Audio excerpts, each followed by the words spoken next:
नमस्कार दोस्तों, welcome back to your own channel capital. So guys, इस वीडियो में हम डिस्कशन करने वाले हैं इंट्राडे वर्सेस कैश ट्रेडिंग जो होती है। मतलब इंट्राडे ट्रेडिंग और कैश ट्रेडिंग जो होती है उसके बीच का हम कुछ डिफरेंसेस देखेंगे कि इंट्राडे में ट्रेडिंग में अगर आप इंट्राडे ट्रेड करना चाहते हो तो आप उसमें किस तरह से चीज़ों को फॉलो करना होता है, और कैश या फिर डिलीवरी ट्रेडिंग जो जिसको हम जानते हैं डिलीवरी के भी नाम से, या फिर इक्विटी भी कह सकते हो, ठीक है।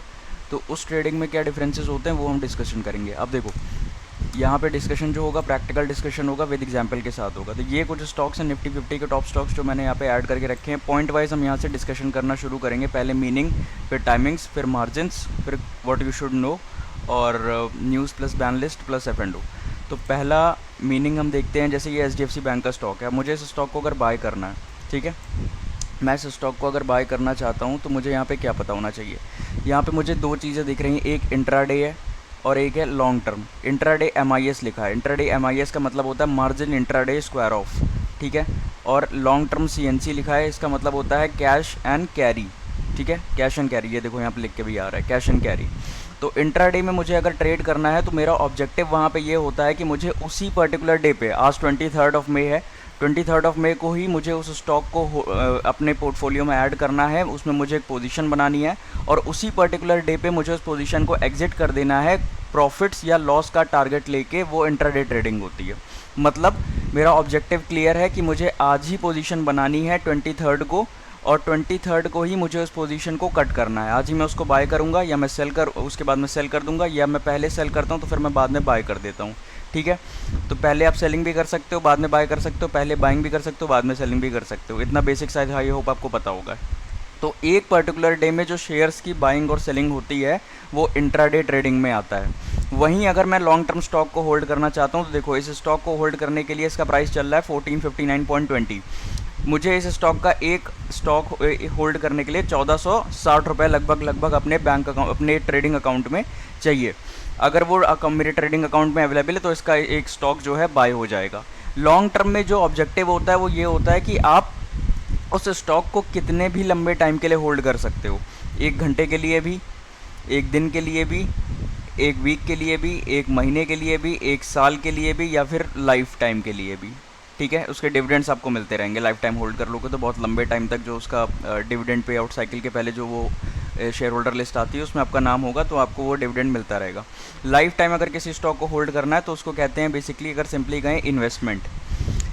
1 दिन में ट्रेड करके हटना है, ट्रेड करना है और एंट्री एग्जिट करनी है तो वो इंट्राडे ट्रेडिंग है। और अगर 1 महीने, 1 हफ्ते या लाइफ टाइम होल्ड करना है तो वो कैश ट्रेडिंग है या फिर डिलीवरी ट्रेडिंग है। सिंपल, उसको हम कैश या डिलीवरी ट्रेडिंग कहते हैं। तो मेरा ऑब्जेक्टिव मुझे पता होना चाहिए। अगर मुझे 1 दिन में स्टॉक को ट्रेड करके एग्जिट या एंट्री करनी है तो मैं इंट्राडे ट्रेडिंग में आता हूँ। लॉन्ग टर्म होल्ड करना है तो वो फिर हमें बेसिकली इन्वेस्टमेंट होता है जो कि पूरा अपफ्रंट मार्जिन रिक्वायर करेगा, पूरा ये पैसा चाहिए। अब देखो, ये जो पॉइंट था मार्जिन, ये थर्ड पॉइंट है। थर्ड पॉइंट पे हम आ जाते हैं मार्जिन का, वो इसी में डिस्कस हो जाएगा। थर्ड पॉइंट जो मार्जिन का कहना चाह रहा है, इस स्टॉक को मुझे होल्ड करना है। एक एग्जांपल चेंज कर लेते हैं, रिलायंस का स्टॉक लेते हैं अगर, तो इस स्टॉक को मुझे अगर लॉन्ग टर्म में होल्ड करना है तो मुझे 2921.30 ये मुझे पूरा पैसा चाहिए होगा। ये मार्जिन एक्सपेंड, इस पर आप क्लिक करोगे तो यहाँ पे आ जाएगा। इसमें ये डिफरेंसेस भी बता देता है कि किस तरह से मार्जिन आपको रिक्वायर होता है। आपकी पोजीशन अगर चेंजेस हो गई तो उसमें क्या मार्जिन रिक्वायर होता है, ये सारी चीज़ें बताता है, ठीक है। तो अगर मुझे इस स्टॉक को होल्ड करना है, 1 क्वांटिटी होल्ड करनी है, 2 क्वांटिटी, 3, 4, 5, 6, 7, 8, 9, 10 क्वांटिटी होल्ड करनी है तो 29,213 रुपये चाहिए, ठीक है। क्वांटिटी और बढ़ा देते हैं, 100 क्वांटिटी होल्ड करनी है तो 2,92,000 रुपये चाहिए मुझे इसकी 100 क्वांटिटी को होल्ड करने के लिए, ठीक है। इंट्राडे में, मतलब सॉरी, डिलीवरी में। तो डिलीवरी में एक ऑब्जेक्टिव यहाँ पे ये क्लियर होता है कि स्टॉक का प्राइस अगर कल इमीडिएट बेसिस पे गिर जाता है, ठीक है, कल 2900 से प्राइस है, इसका प्राइस जो है 2900 से अगर नीचे गिर जाता है अराउंड, ओके ठीक है, एक बार इसको हटा लेते हैं, ठीक है। स्टॉक का प्राइस जो होता है वो 2900 से अगर गिर जाता है और कल ही उसका प्राइस जो है वो 2900 से गिर के आ जाता है 2800, तो आपको लॉस तो होगा। आपने 2,92,000 रुपये में 100 शेयर्स होल्ड किए हैं, लेकिन वो जो लॉस होगा वो रियलाइज्ड लॉस नहीं होगा, वो अनरियलाइज्ड लॉस होगा। अनरियलाइज्ड लॉस का क्या मतलब है कि वो लॉस आपको शो तो करेगा लेकिन वो बुक्ड लॉस नहीं है। मतलब वो आपका एक्चुअल लॉस आपको हुआ नहीं है, वो आपको सिर्फ शो कर रहा है क्योंकि स्टॉक का प्राइस टेम्पररी डाउन हो गया है। टेम्प्रेरी बेसिस पे वो डाउन हो गया है तो वो आपको शो करेगा, लेकिन वो आपको एक्चुअली नहीं हुआ है। कल को अगर एक हफ्ते बाद या 3 दिन 4 दिन बाद स्टॉक का प्राइस दोबारा से 3000 रुपये पे आ जाता है तो आपको फिर जो है वो प्रॉफिट शो करने लगेगा, या फिर 2900 पे आ जाता है तो आप ब्रेक इवन पे आ जाओगे, नो प्रॉफिट नो लॉस पे आ जाओगे। जैसे शेयर डाउन गया तो आप एक का डिलीवरी में एक फ़ायदा होता है कि आप 2900 रुपये पे आपने लिया है, शेयर का प्राइस हो जाता है 2500 रुपये। 2500 रुपये पे आप और ख़रीद सकते हो, एवरेज कर सकते हो। 2000 रुपये चला जाता है, वैसे ऐसा होगा नहीं, लेकिन मान लो अगर चला जाता है तो आप फिर से ख़रीद सकते हो और बाइंग कर सकते हो। तो ये आपको डिलीवरी में एक बेनिफिट मिलता है, डिलीवरी ट्रेडिंग में या कैश ट्रेडिंग में एक बेनिफिट मिलता है जो इंट्राडे में नहीं होता। अगर स्टॉक का प्राइस गिरता चला जा रहा है और स्टॉक के फंडामेंटल्स स्ट्रॉन्ग है तो आप इस स्टॉक को अपने पोर्टफोलियो में ऐड कर सकते हो, बार बार ऐड कर सकते हो अपने पोर्टफोलियो को। उस स्टॉक्स मतलब जो भी जितना भी आपके पास फंडिंग है उस हिसाब से आप उसको एवरेज कर सकते हो, अगर आपको लगता है कि लॉन्ग टर्म में ये स्टॉक जो है काफ़ी अच्छा परफॉर्म कर सकता है, इसके फंडामेंटल्स स्ट्रॉन्ग हैं तो। बट इंट्राडे में ऐसा नहीं होता। इंट्राडे में जो हमने पॉइंट्स लिखे थे टाइमिंग्स के और मार्जिन्स के, वो एक बहुत बड़ा रोल प्ले करते हैं। इंट्राडे में उस पोजीशन को हमें सेम डे कट करना होता है, ठीक है। तो इसमें टाइमिंग्स कुछ नहीं होती, डिलीवरी में कोई टाइमिंग नहीं है। अगर आप लॉन्ग टर्म होल्ड करना चाहते हो तो स्टॉक गिरता चला जा रहा है आप तब भी ऐड ऑन कर सकते हो, कोई भी जो लॉस होगा वो अनरियलाइज लॉस होगा, बुक लॉस नहीं होगा, ठीक है, ऑलरेडी बता दिया। लेकिन इंट्राडे में क्या होता है, इंट्राडे में एक कट ऑफ लगा होता है जिसको आपको फॉलो करना ही करना है, ठीक है।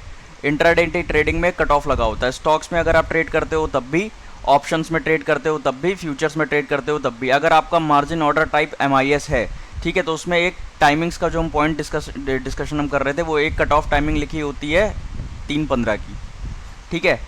इररिस्पेक्टिव ऑफ द पोजीशन, अगर आपका पोजीशन जो है चल रहा है 3:14 3:12 हो चुका है, 3:15 तक अगर आपने पोजीशन को कट नहीं किया तो सिस्टम ऑटोमेटिक कट ऑफ कर देगा, सिस्टम उसको ऑटो कट कर देगा, ठीक है। जो भी तुम्हारा प्रॉफिट होगा, जो भी तुम्हारा लॉस होगा वो तुम्हें बुक करना होगा। अगर ऑर्डर टाइप तुम्हारा MIS चूजन था तो तुम्हारी पोजीशन जो है जो भी 3:15 पे प्राइस चल रही होगी, प्रॉफिट होगा तब भी कट जाएगी, लॉस होगा तब भी कट जाएगी।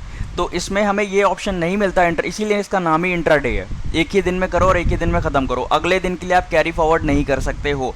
अगर आपके पास मार्जिन पड़ा है तो इंट्राडे पोजीशन को आप कन्वर्ट कर सकते हो डिलीवरी में या कैश ट्रेडिंग में, लेकिन प्योर इंट्राडे ट्रेडर अगर आप हो, प्योर इंट्राडे ट्रेडिंग कर रहे हो तो 3:15 पे पोजीशन अपने आप जो है कट ऑफ हो जाएगी, ठीक है। तो टाइमिंग्स का ये चीज़ हमें पता होना चाहिए कि इंट्राडे MIS ऑर्डर लगा दिया तो बहुत से लोग पूछते हैं MIS ऑर्डर लगा दिया था 3:15 पे पोजीशन क्यों कट गई। इसलिए कट गई क्योंकि वो इंट्राडे ट्रेडिंग है, वो डिलीवरी ट्रेडिंग नहीं है।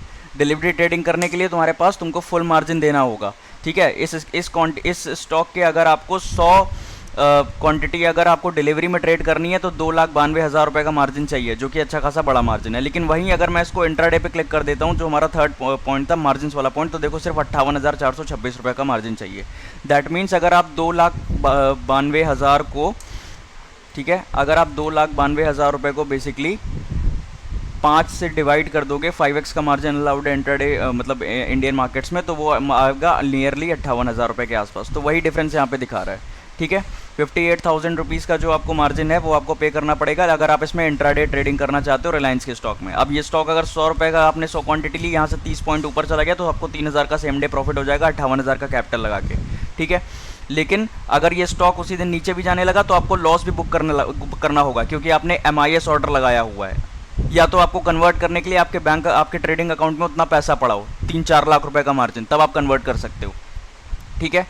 तो ये एक लॉजिक, ये एक बेसिक डिफरेंस है इंट्राडे ट्रेडिंग और लॉन्ग टर्म ट्रेडिंग के बीच में। आई होप आपको चीज़ें समझ में आ रही होंगी। ये क्यों अमाउंट यहाँ पे चेंज हो जा रहा है, यहाँ पे ये 2,92,000 रुपये है, यहाँ पे ये 58,000 रुपये है, ठीक है। बाय करना है तब भी इंट्राडे ट्रेडिंग में आप सेल भी कर सकते हो, अगर आपको लगता है स्टॉक नीचे जाएगा तो आप सेल कर सकते हो, ठीक है। लेकिन एक चीज़ यहाँ पे याद रखना, डिलीवरी ट्रेडिंग जो होती है उसमें आप लॉन्ग टर्म में सेल नहीं कर सकते हो। डिलीवरी ट्रेडिंग में लॉन्ग टर्म में सेल नहीं कर सकते हो, उसमें डिलीवरी ट्रेडिंग में सिर्फ आप बाय कर सकते हो। इंट्राडे ट्रेडिंग में आप सेल कर सकते हो, अगर आपको लगता है स्टॉक नीचे की तरफ जाने वाला है तो आप स्टॉक को सेल कर सकते हो और उस जो गिरावट आने वाली है उस गिरावट का फायदा उठा सकते हो। यही स्टॉक मार्केट है, ठीक है। खरीदने से पहले ही बेच सकते हो, समझ आ रहा है। तो खरीदने से पहले बेचने को जो अलाउड होता है वो इंट्राडे में अलाउड होता है, वो लॉन्ग टर्म में अलाउड नहीं होता। अब ये एक सेपरेट कॉन्सेप्ट है कि खरीदने से पहले बेचा कैसे जाता है, उस पर कभी और वीडियो बना के डिस्कस कर लेंगे। लेकिन आप मोटा मोटा समझ सकते हो कि आप MIS ऑर्डर में सेल कर सकते हो स्टॉक बाय करने से पहले। लॉन्ग टर्म में नहीं कर सकते हो, इंडियन मार्केट्स में ये अलाउड नहीं है। लॉन्ग टर्म में डिलीवरी सेलिंग नहीं अलाउड है, आप नहीं कर सकते हो, सिर्फ बाय कर सकते हो लॉन्ग टर्म में, ठीक है। तो ये बेसिकली टाइमिंग्स और मार्जिन का हमने जो पॉइंट था वो डिस्कस कर लिया। अब हमारा एक पॉइंट और था बेसिकली, जो हम ये लास्ट हमने लिखा हुआ था, व्हाट यू शुड नो। ठीक है, तो if you are trading, so what you should know for intraday, ठीक है, एंड फॉर डिलीवरी और फॉर कैश। तो अगर आप ट्रेड करना चाह रहे हो इंट्राडे में और डिलीवरी में, तो आपको क्या क्या पॉइंट्स पता होने चाहिए, ये चीज़ यहाँ पे समझना ज़रूरी है। ठीक है, इंट्राडे में अगर आप ट्रेड करना चाहते हो तो पहली चीज़ तो आपको न्यूज़ ड्रिवन होना होगा। किसी स्टॉक के फंडामेंटल्स आपको लॉन्ग टर्म में प्रॉफिट दिलाते हैं, लेकिन न्यूज़ प्लस टेक्निकल्स, ठीक है, टेक्निकल्स नॉलेज का होना बहुत ज़रूरी है। कौन सा पैटर्न बन रहा है, क्या ब्रेकआउट आया है, क्या ब्रेक डाउन आया है, किस पैटर्न पे मार्केट चल रहा है इस समय, बुलिश पैटर्न है, बीरिश पैटर्न है, कोई कैंडल स्पेसिफिक बनी हुई है, कैंडल स्टिक्स पता होना चाहिए। ठीक है, तो इंट्राडे ट्रेडिंग करने के लिए ये सब नॉलेज आपके पास होना ज़रूरी है। अगर ये नॉलेज नहीं है और इंट्राडे ट्रेडिंग कर रहे हो तो दोस्त, trust me, you are gambling. अगर आपको ये नॉलेज नहीं है और आप ट्रेड करने जा रहे हो इंट्राडे, तो आप सिर्फ गैम्बलिंग कर रहे हो, आप ट्रेडिंग नहीं कर रहे हो। चार्ट्स आपके सामने ओपन नहीं है, ठीक है, चार्ट्स ओपन नहीं है और मोबाइल पे सिर्फ रैंडम स्टॉक ग्रीन में या बाय कर रहे हो, स्टॉक रेड में सेल कर रहे हो, तो ये ट्रेडिंग नहीं होती, ये गैम्बलिंग है, गैम्बलिंग कर रहे हो आप। अगर इंट्राडे ट्रेडिंग करना है तो न्यूज़ स्पेसिफिक रहो, स्टॉक को फॉलो करो कि क्या कोई रिजल्ट आया है, या क्या कोई डील हुई है, या क्या कोई न्यूज़ है उस पर्टिकुलर सेक्टर से रिलेटेड, जो उस पर्टिकुलर सेक्टर के सारे स्टॉक्स को सिस्टमैटिक रिस्क क्रिएट कर सकती है, मार्केट को डाउन ले जा सकती है, अप ले जा सकती है। टेक्निकल्स की नॉलेज होना ज़रूरी है, breakout, breakdown, patterns, candle sticks आपको पता होना चाहिए।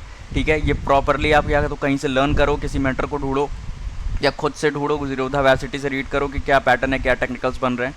ठीक है, इसके बाद इंट्राडे ट्रेडिंग में भी तब भी गारंटी नहीं होती कि आपको प्रॉफिट हो जाएगा। ठीक है, हो सकता हो आप जहाँ से बाय करो वहीं से वो नीचे जाए, हो सकता है जहाँ से सेल करो वहीं से ऊपर चला जाए, क्योंकि बहुत से पार्टिसिपेंट्स होते हैं, आप अकेले नहीं होते हो।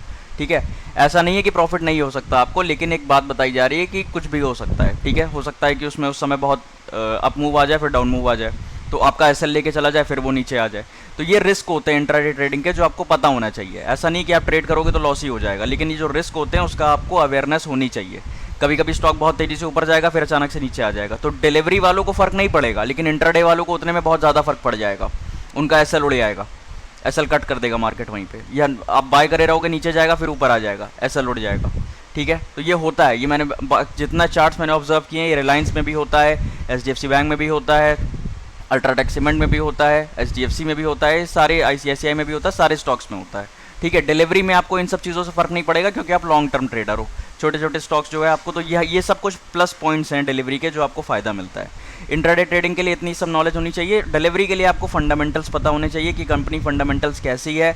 बस एक चीज़ ध्यान रखना, जैसे उसके येस बैंक में हुआ था, उसके कोई बोर्ड्स में तो प्रॉब्लम नहीं आ रही है, या उसमें कोई ऐसी चीज़ तो नहीं आई कि उसके में कुछ मेजर चेंज वो लोग कर रहे हैं अपने बोर्ड पैटर्न्स में और इन सारी चीज़ों में, तो ये सब आपको पता होना चाहिए। ठीक है, फिर कुछ स्टॉक्स ऐसे होते हैं, तो ये बेसिक चीज़ें हैं इंट्राडे ट्रेडिंग के लिए।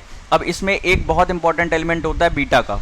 ठीक है, बीटा का जैसे मैंने आपको एलिमेंट यहाँ पे दिखा देता हूँ मैं आपको जैसे आईसीआईसीआई बैंक है, और इसके अगर हम फंडामेंटल्स पे क्लिक करेंगे तो ये देखो, ये बी लिख के आ रहा है, बीटा 1.3। जो जिनका बीटा 1 से ज़्यादा होता है वो हाई वोलेटाइल स्टॉक्स होते हैं। बीटा पे मैंने एक सेपरेट वीडियो बना के रखी है, उसका लिंक मैं इसमें ऐड कर दूंगा, आप उसको बाद में चेकआउट कर सकते हो। ठीक है, तो वो आप बाद में देख लेना, मतलब उसको कैरी ओवर कर लेना, इस वीडियो के बाद देख लेना, तो आपको बीटा हाई वोलेटाइल स्टॉक्स कैसे ढूंढने हैं वो आपको समझ में आ जाएगा। बीटा को अगर आप चेक करते हो तो बीटा से ढूंढोगे तो आपको टिकर टेप करके एक एलिमेंट है, उससे आपको मिल जाएगा। ठीक है, तो डिलीवरी प्लस कैश में फंडामेंटल्स और बेसिकली उसके जो बोर्ड्स और मेजर्स जो होते हैं वो सब नॉलेज होनी चाहिए। सेक्टर की भी नॉलेज होना ज़रूरी है, सेक्टर को भी आपके बारे में पता होना चाहिए। ठीक है, सेक्टर्स को आपको फॉलो करना होगा, मनी कंट्रोल से फॉलो करो या आईटी से फॉलो करो, पता करते रहो कि न्यूज़ में उसमें क्या चल रहा है। फिर एक लास्ट पॉइंट था कि कुछ स्टॉक्स कभी कभी ऐसे होते हैं जो बैन लिस्ट में चले जाते हैं।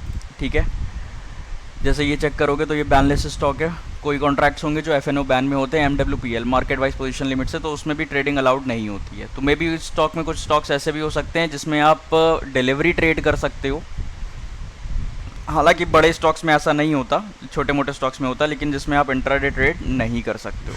तो कुछ स्टॉक्स ऐसे हो सकते हैं डिलीवरी ट्रेडिंग जिसमें अलाउड हो, लेकिन इंट्राडे ट्रेडिंग अलाउड नहीं हो, तो उसके लिए परेशान होने की ज़रूरत नहीं, वो मार्केट के रूल्स होते हैं, उनके हिसाब से ही वो फॉलो करता है मार्केट वाइज पोजीशन लिमिट को। तो ये आपको चेक करने पे मिल जाएगा वेबसाइट पे, या न्यूज़ को फॉलो करोगे तो मिल जाएगा।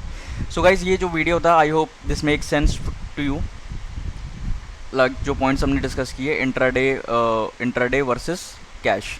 ठीक है, कोई भी पॉइंट है समझ में नहीं आ रहा है, कोई भी क्वेश्चन है आपका, please comment down in the video. I will reply to your comment, I will reply to your question. Do like the video, subscribe the channel as well. Thank you and thanks for watching.